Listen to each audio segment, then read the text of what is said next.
I really believe most people want what's best for their pet.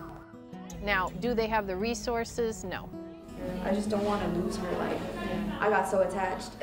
So many times people just feel they have to surrender their animal, when in reality, if they understood all the resources, they are happy to keep their animal. I'll make some phone calls to see if there's anybody that would be willing to foster. I started an organization which offers resources to low-income families so they can keep their pets.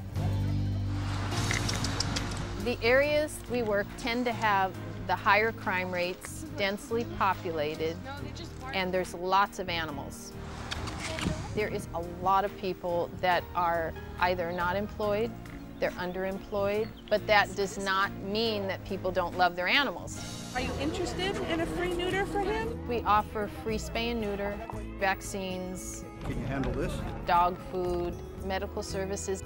Oh my God, oh, it's Mommy. Come here, Reno. Our job is to find out who is this person, how can we best help them. It's crazy because I'm a foster child, and then you're fostering my dog.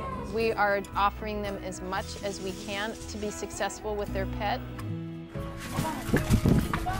This is a boy who loves to play. It gives me a lot of joy to see the dogs with their family. You know, he's so nervous about his dog dying. He thanked me like 5 times. Everybody in life needs to find their purpose, and for me it was really helping people with their animals.